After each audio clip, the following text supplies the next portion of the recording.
a glorious sight in its oaken frame and its rich-coloured design in silk. Life moved to a chivalrous music. Lessons went more easily in presence of its proud pomp. 'Twas like marching to a band instead of painfully plodding, and the desire to keep it became a passion to the winners. The little girls strained every nerve never to be late or absent.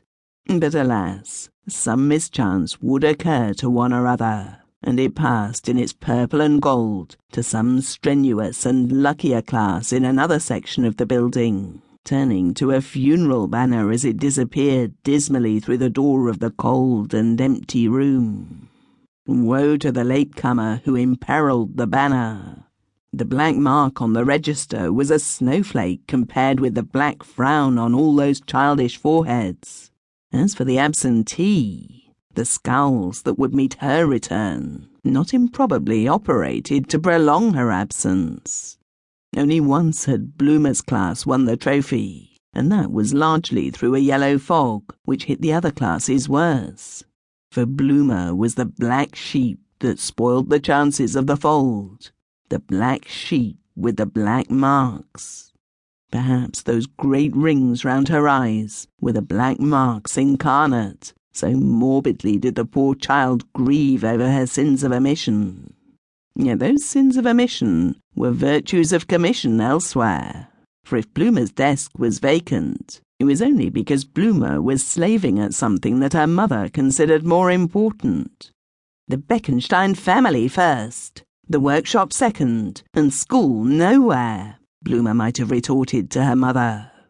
At home, she was the girl of all work.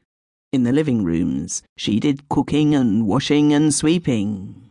In the shop above, whenever a hand fell sick or work fell heavy, she was utilised to make buttonholes, school hours or no school hours.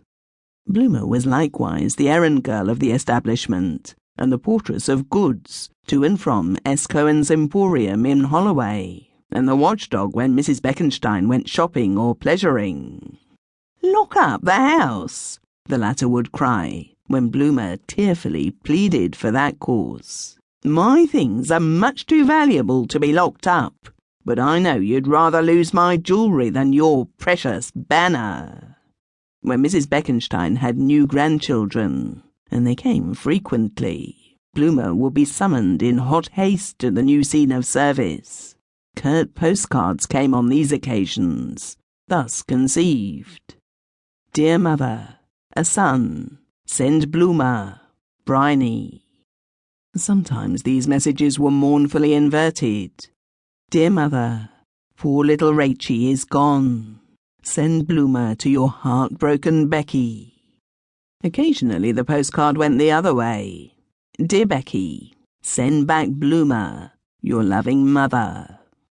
The care of her elder brother Daniel was also part of Bloomah's burden, and in the evening she had to keep an eye on his street sports and comrades, for since he had shocked his parents by dumping down a new pair of boots on the table, he could not be trusted without supervision.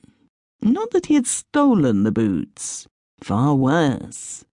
Beguiled by a card cunningly printed in Hebrew, he had attended the evening classes of the Meshad Modim, those converted Jews who try to bribe their brethren from the faith, and who are the bugbear and execration of the ghetto.